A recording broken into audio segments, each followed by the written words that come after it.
It's the year 2025, and if the year 2099 ends up looking like this, I will eat a hat. I won't be here for it, of course, but hold me to it anyway. My name is Daryl, and I am the host of Read Your Comics. This is a long overdue book for me to cover on this channel. Part of the reason I've put it off is because there's a lot of videos that cover this title out there on YouTube. I try not to retread too much. You know, we're all fans of the same stuff, so there's always going to be overlap. But that's kind of why I've put this off on the back burner, even though I've done some other 2099 stuff. I have a 2099 playlist that has a few things, mostly the Marvel Knights 2099 stuff from much later than this. And I did a long series when I first started this channel on the top selling books of 1993. This one just missed the cut because it's a late 92 book, November 1992. But the early issues, the like 3, 4, 5, 6, 7, all of those are actually quite high sellers for 1993. I was just kind of sticking to debut titles and stuff. But I wanted to cover it for a couple of reasons. Number one, I pulled it out when Peter David passed away a couple of months ago. I really feel like this is one of his most lasting contributions to comics in general. So even though the 2099 line kind of ran its course after about 5 or 6 years, Marvel keeps bringing this particular character back. He's too cool looking, and he's different enough from the mainstream Spider-Man that he remains interesting.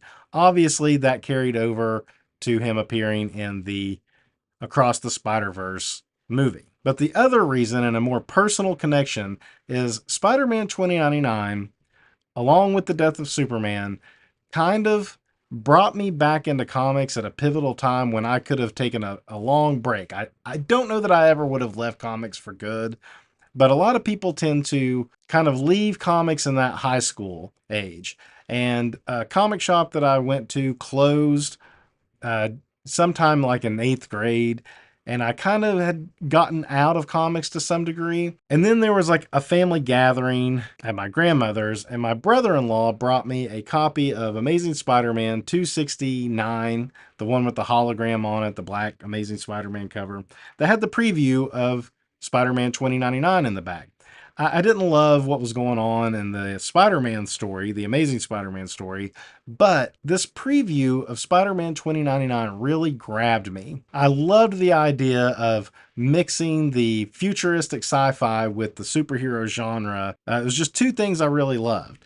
And so shortly after that, or around the same time, the death of Superman was announced. Next thing I know, I'm back in the comic shop. I'm picking up all the 2099s. I'm picking up Superman and other titles, like getting back into the Peter David Hulk run. Image Comics was launching, so I was catching up on all that stuff. And next thing I know, I'm just like 100% 2 feet in.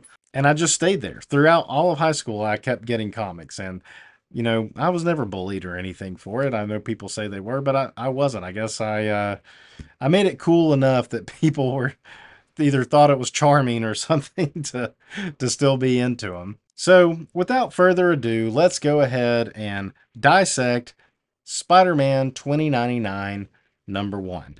I love this cover. The foil edge, whatever, but I love the pose. I think this is a great shot of a number 1 book. You've got a full look at his costume. He's in a very Spider-Man-y pose. This webbing coming off of him, I wasn't really sure if that was like part of his costume or it was part of the logo coming down. If you look close, you see the talons on his fingers. It's got an edge to it. It's almost Venom or symbiote like. So you're thinking, is this a symbiote costume on some other character in the future? You got guys on hover bikes chasing after him in the city. There's enough here to really say, yeah, this is a future Spider-Man, and I gotta see what it's all about. This is not my original copy, by the way. I did sell off this run at some point and kind of regret it because now I'm slowly putting it back together again. So these are like kind of the preview pages. This is the same first few pages that was in the Amazing Spider-Man book. You see some kids in like a convertible hover car. You're getting some set pieces for Alchemax, Mystery Explosion. I guess this is like the news on a screen.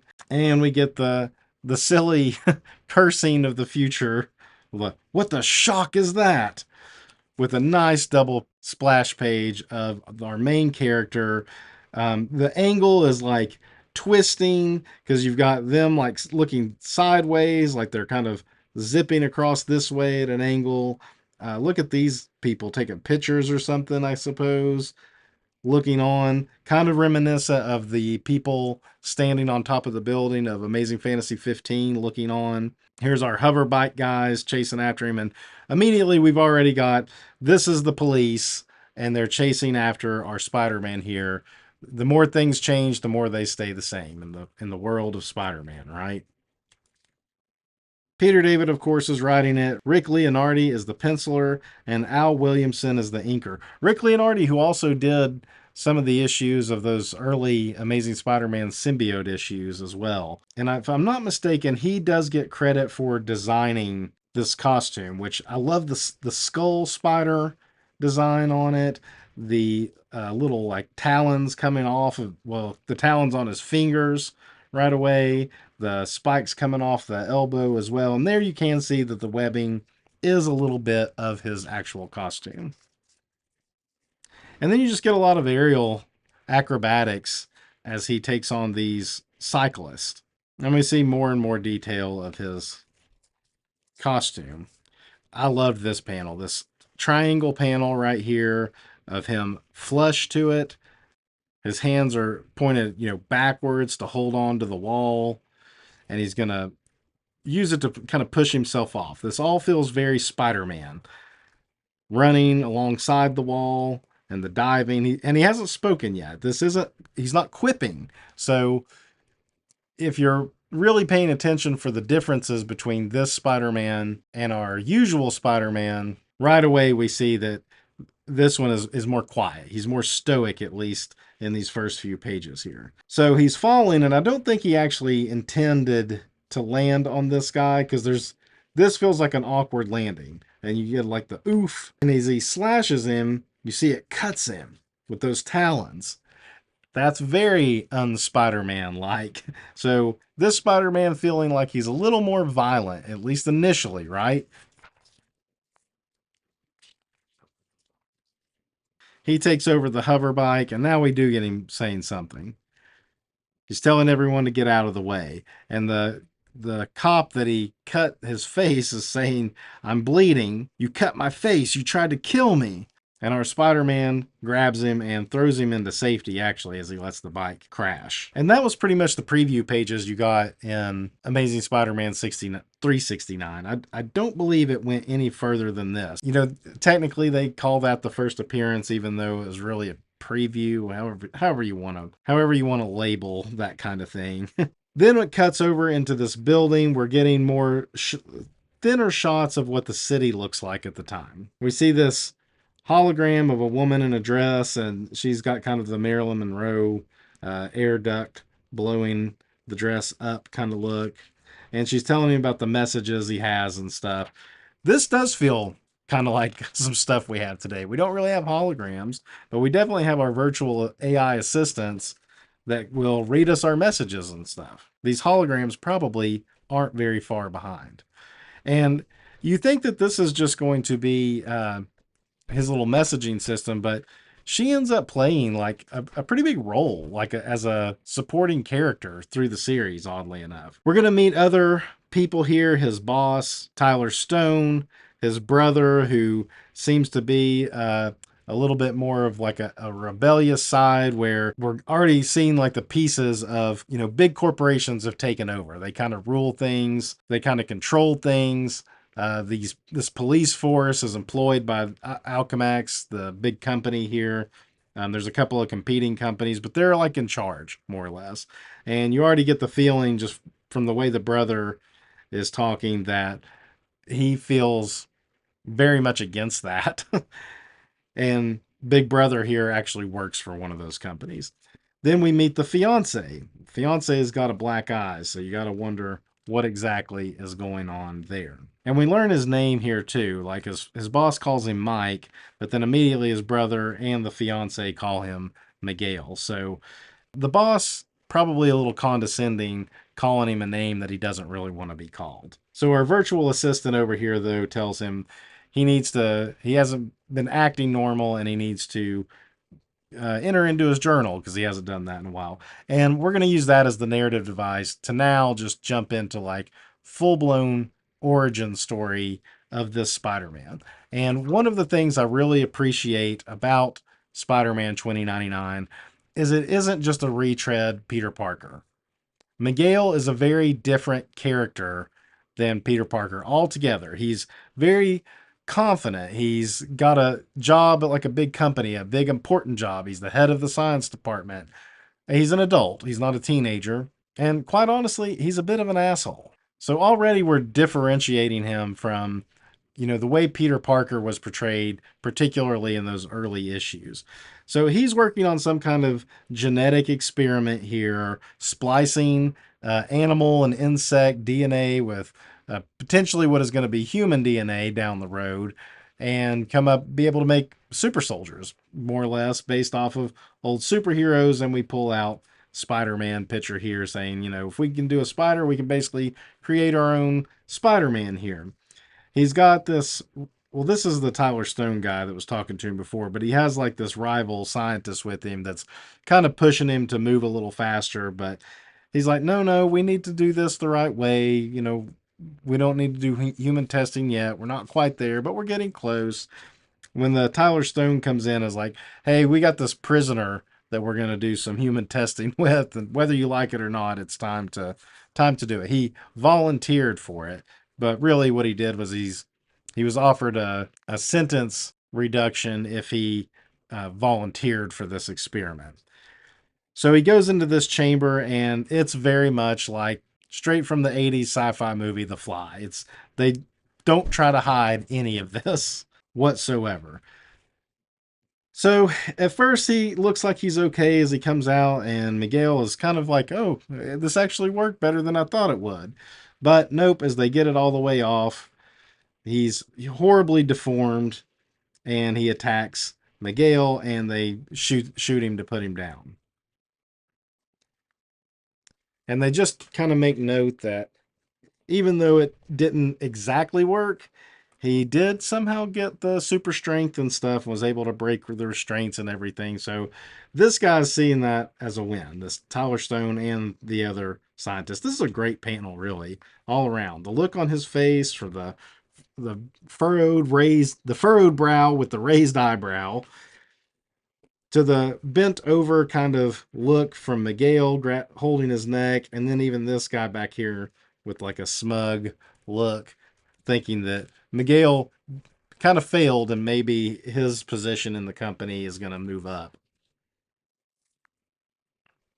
So Miguel is mad about it. So he comes in to quit.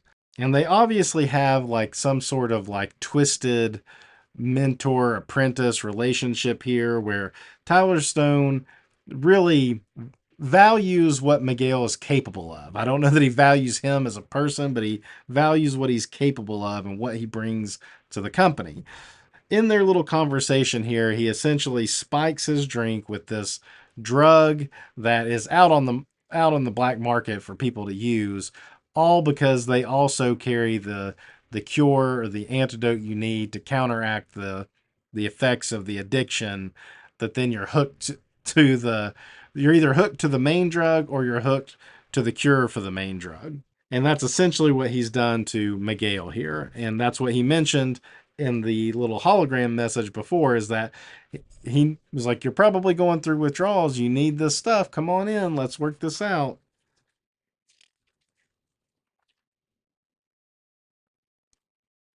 And now we're going to find out what happens to the girlfriend's face. She's in there exercising with the hologram, and Miguel comes in all like strung out on whatever the drug is called. I can't remember, but and he smacks the girlfriend, but immediately apologizes. So, you know, we find out why she was like calling back, even though he did apparently hit her in the moment. But her clothes look pretty similar to what a woman might wear to the gym today. Maybe not the baggy shirts, a little bit of 80s mixed in there with the leggings, I suppose. It's kind of funny that the hologram's still looking like Marilyn Monroe in the process. So Miguel figures out, like, I had programmed my own DNA, I'd recorded my own DNA, so I'm going to go to the lab, fire it up, and just inject myself or splice my own DNA back to myself, kind of like rolling back software or something. Like, just go to just before he was, addicted to this drug all of a sudden. So he gets in his apparatus here, and the rival scientist comes in and is like, well, how about we just mess it up for you? And he turns it on to hit the spider splicing and lets it go haywire. And he thinks it's going to kill Miguel at first, but when it doesn't and he comes out of it, then he takes the opportunity to blame him for the explosion and, like, oh, you weren't supposed to be in here and doing this, so I'm going to report you now. So either way, he would come out on top. And as he goes to, like, grab Miguel, he's like, turn around and speak to me. And our cliffhanger is the talons that we saw on the costume are actually part of his hand. And they're crazy looking because it's like his skin just sticks out like with skin, not like a claw. And then he also has, like, sharpened looking teeth, and the whites of his eyes have blacked out. I've always really liked this issue. I remember when Cartoonist Kayfabe did this, and Jim was really bothered by the fact that the Spider-Man in costume is only in it for the first 6 or so pages, and then it jumps into Origin. But I would disagree with him on that for this issue, because at least it starts with the bang. It starts with the character in the costume and does kind of pull a trope of, finding some reason to do a flashback and give us the origin, but it condenses it into one story. We aren't too far from when the stories start dragging out over multiple issues. Think, like, by the time we get to Ultimate Spider-Man around 99 2000, stories are now going to be 6 issues. So we're going to redo the Spider-Man origin in a few years, and we're going to take 6 issues to tell it. We got the whole thing in this. The only thing we didn't really get in this is how he got the costume. We saw him in the costume, and then we learned how he got the powers, and we're going to learn really quick how he actually got the costume. That's not even like a huge, like, benchmark for the character, I would say, but it just needed a quick explanation. And then he gets right into the rest of the series where he is Spider-Man, bang, bang, bang. And like I said, the character endures today. So that's all I got for this one. I may end up doing some more of this series down the line. Until then, read your comics.